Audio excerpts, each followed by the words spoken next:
I've been frustrated with the lack of electrician multi-tools for a while now. I'm talking about a couple years.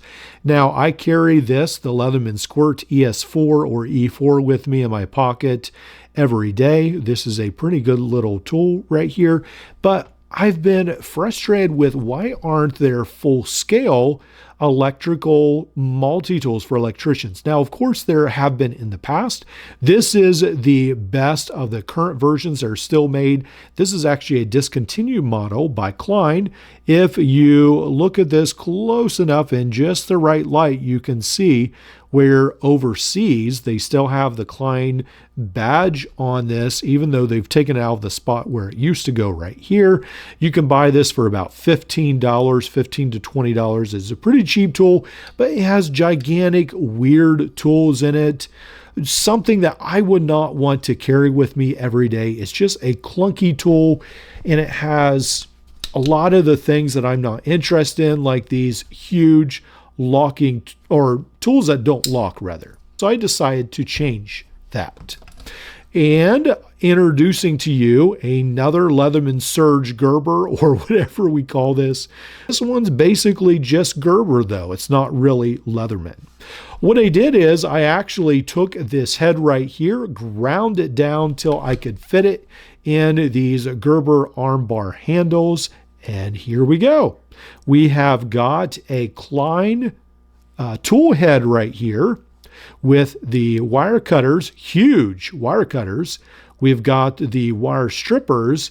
And then, even though I ground this down, we've got a pretty beefy set of pliers right there on the end that are pretty tough. Let's go ahead and bring in this wire right here just to show you. You can easily manipulate this wire. Can move it back and forth. These are almost like what you get with blunt nose pliers right here. They're not extremely needle nose. Let's go ahead, try to show how you can cut the wire very easily. Then you can go ahead for the wire stripping, and then right there you go. Pretty nice little tool set for that. Then in the handle, I did add the scissors like I've been doing right here on the end. I kept that the same, so we still have these scissors that work pretty good. It's not the perfect solution, but I do like having a set of scissors for work. On this side, we have the knife. Again, locks in place just like Gerbers do. There's the pocket clip. The bit driver went better this time. I was actually able to get to lock into place straight forward. Pretty happy about that as well. Then we have the T-shank adapter. Now with this one right here, these pliers, because they're so wide, they sort of fit very snugly in these handles. It almost didn't work. They were almost too wide. But with this, we can attach this right into place. Again, you have the option for the file, scalpel, whatever you want to do with this little tool. I really like having that option available. Doing that the wrong way, take that out. You can store it back in your pouch. Of course, we have the hammer end on the bottom. We have that. Now, one of the things I haven't tried out yet, I thought about trying out, is this little tester from PC Doodle. I don't see why this shouldn't work. I could probably use, I don't know if I could use the knife. I'm trying to think. I might be able to use something like this. Anyway, I think I just need 2 points of contact, and then it should work. One of the things that I've been learning while I have been modding these tools is how important your plier head actually is. Now, for a while, I thought the Leatherman, I think this is from a 300. This is the version where you have the cap crimper, and I thought, wow, that looks really cool on a tool. I still think it looks sort of cool, but I tried to use this at work the other day, and I was surprised how much I miss the part in here where you can actually get around a bolt. I found this very lacking because it was missing that part.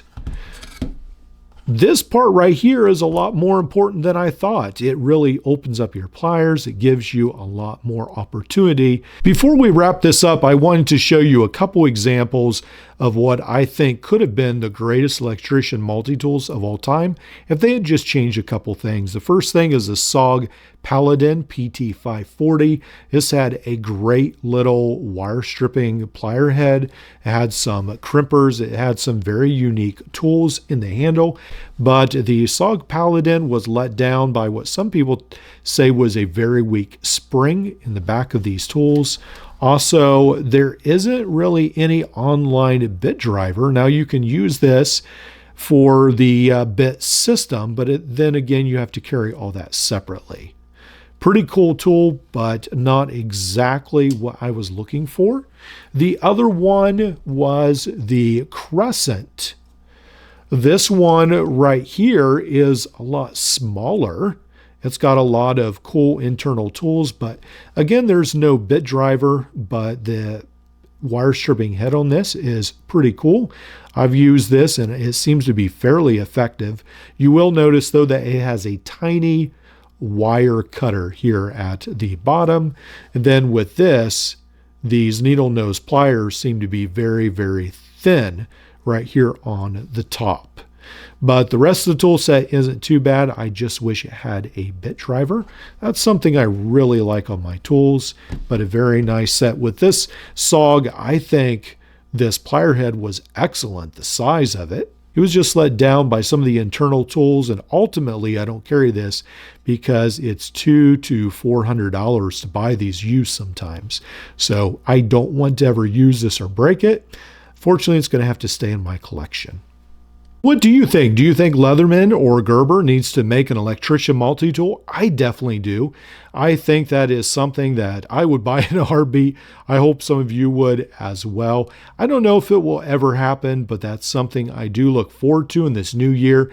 Maybe we'll get some new and exciting tools that won't just be multi-use. Maybe they will be specific for the trades. Looking forward to that, hoping.